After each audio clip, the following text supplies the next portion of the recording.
It's going to happen, people. Alexander Isak's going to go to Liverpool. Now, don't get me wrong. I'm really happy with the signing of Victor Gyökeres, and I think he's going to be a brilliant signing for Arsenal. But this one is levels. Alexander Isak will go down as the transfer of the window. And already Florian Wirtz is seen as that, who has also gone to Liverpool.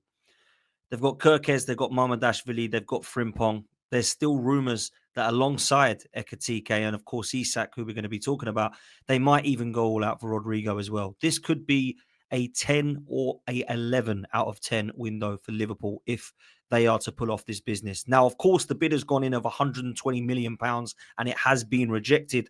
But that is just the start. Liverpool know that they couldn't have gone in with 80, 90 or 100. And some would say that they would have the chance of actually looking at that because the players come out and publicly said that he's unhappy and wants out now. It looks like he's training with Real Sociedad and away from Newcastle. So clearly he's got AWOL and got the hump with the fact that they don't want to sell him. Now, of course, Newcastle don't want to sell him. We know for a fact that the owners are absolutely obsessed with Alexander Isak. We heard from Pete on this channel that as a Newcastle fan, he appreciates that there are reasons, I suppose, as to why Isak would want to go to Liverpool. I think they're pretty obvious, if I'm honest with you. Liverpool are a huge club. They've been winning trophies. It's clearly a step up from Newcastle, and it's one that I think will now happen. But how far and how long do Liverpool keep going? Do they go up to 130 next? Do they go up to 150? And is there a point where they absolutely say, nah, he isn't worth that much? And I'm talking about them potentially going up to 170 or 180. Is there a chance for that to actually happen? Now, I don't think that Newcastle would see that as a reasonable thing to do for the player who they clearly want to get some form of money in for now. One thing I will say, Newcastle are going to be able to spend an immense amount of money because they're already a very rich club, and the PSR will totally and utterly be completely flawed if it's not already with the sale of Alexander Isak. And I think that they can strengthen the squad. The problem I've got if I'm a Newcastle fan is this.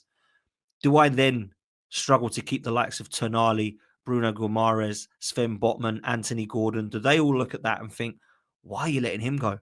We want to win stuff here. Now, Newcastle can still have a good window, to be fair to them. Jan Visser looks like he's going to come in the door. I still think they'll be all over trying to get Sesko, although it looks like he's going to go to Manchester United now. I think they're going to be looking at an attacking midfielder of some kind. Maybe they go all out for a Sanchez-type midfielder over at Bilbao. Maybe they look at somebody different. I know McAtee was being mentioned. I'm not sure that raises the level, if I'm honest with you. They definitely need a centre-half, and I think they will go all out to try and get somebody like Diamande or of that level. And, of course, in goal, they weren't able to get Chevalier or, of course, James Trafford, so they'll be looking at that also. So Newcastle can still have a window on top of Elanga, who they brought in also. But it's nowhere near the level of what I expected. And Newcastle fans are going to be livid that they're losing Isak. Isak's the best striker in the Premier League. People would say that Haaland's better. I'd say Haaland's a better goal scorer. But as an all-round striker, Isak brings everything to the table. He's a level raiser. He's a needle mover. He's the guy that Liverpool will know they can bring in and in their eyes start etching their name into the trophy already. And I think if they do this business and they do the madness on top of it, I think Liverpool should be expecting to clear up with at least 2 trophies this season. I've got to be honest.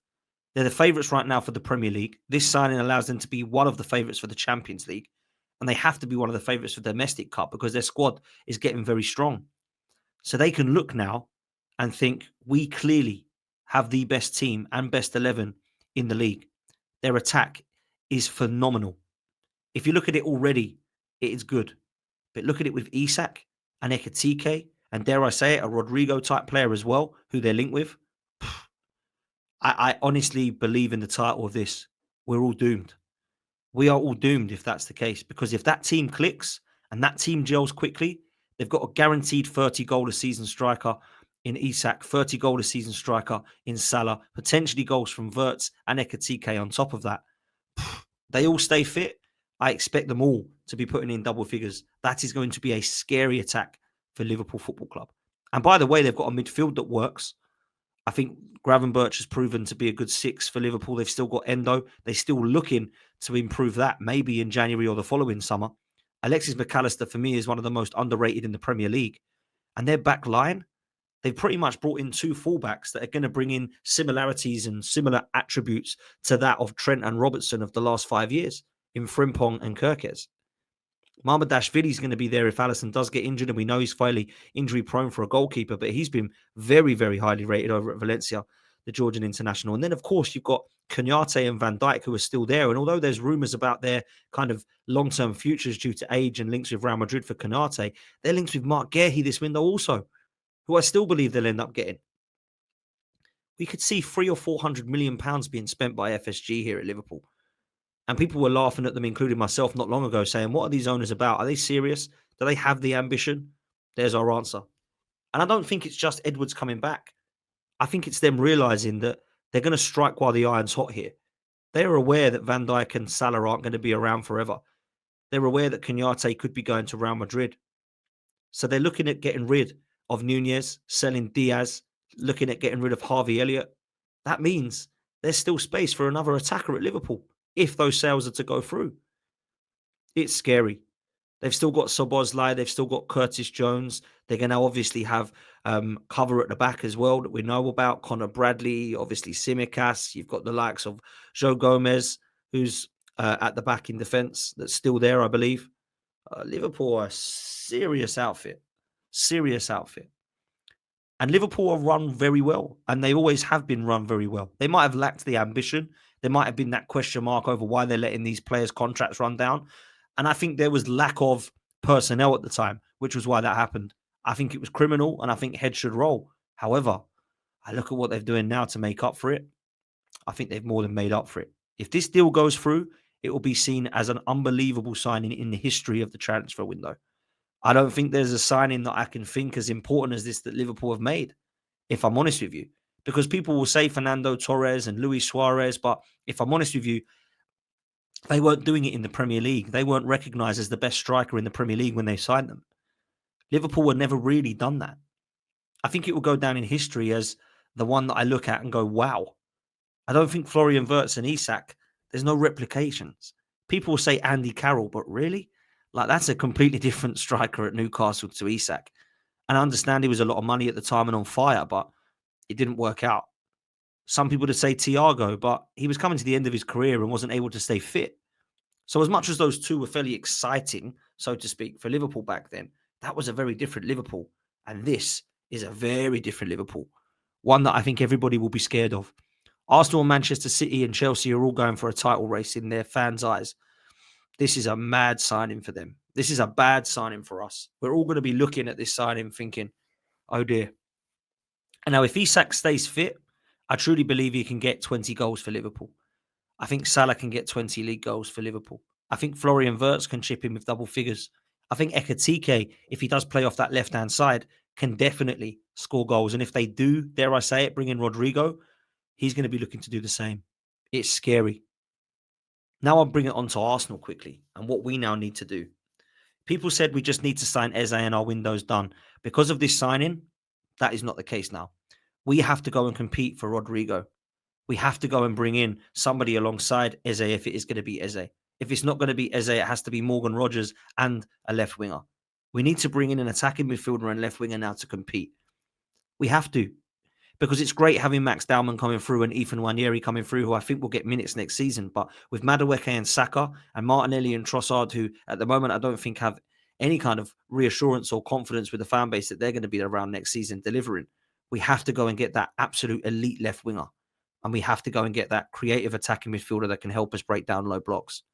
It also puts an unbelievable amount of pressure on Victor Gyökeres, which I think he wants, and I think that the fan base probably should believe that it will do. But for me, Victor Gyökeres and Isak at the moment, I think are going to be alongside Haaland, the three strikers people are talking about. This is going to turn into an unbelievable title race. If Manchester City are back with Rodri and Foden and Haaland, and Arsenal can really spring into gear with their attack that they're putting together, Liverpool are already there or thereabouts with the signings of Wirtz, Isak and the rest of them. I do believe that at the moment they're favourites. And with what Chelsea have done in the transfer market, which, let's be real, has been very impressive, and they're not stopping now either, I truly believe there could be at least 3 teams that go for the title, and Chelsea might even be the other one.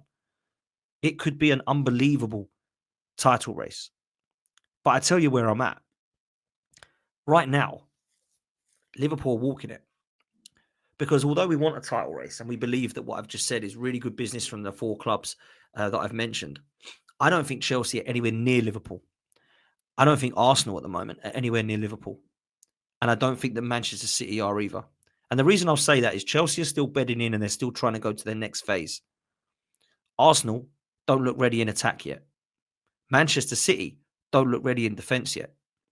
Liverpool already have strong departments in the goalkeeper, defence, midfield, and attack, and they're still adding to certain positions. Guehi's expected to come to Liverpool. Isak's expected to come to Liverpool. And dare I say it, they're going all out for a left winger as well. And people will say, why? Well, they've got Gakpo, they've got Ekitike, they've got Isak, and they've got Salah. That's not strong enough for Liverpool yet. They are going to keep going because Isak, Ekitike, Gakpo, and Salah are all brilliant and they're versatile. Salah can go right, Gakpo can go left or up front, Ekitike can go left or up front. Isak will go, to be fair, up front, but could play left wide if he needed to. Obviously, they've got Wirtz and Szoboszlai. That means there's room for one more attacker. That's scary. Very scary. So Arsenal need to look at this now and say, right, we've had a very good start to the window. Let's say that it's going to be a brilliant ending. It has to be a brilliant ending now for Arsenal. Like there is no, for me, absolutely zero chance now that Arsenal can go and compete with Liverpool if they just stick to what they've got. We have to keep going. And I think we will.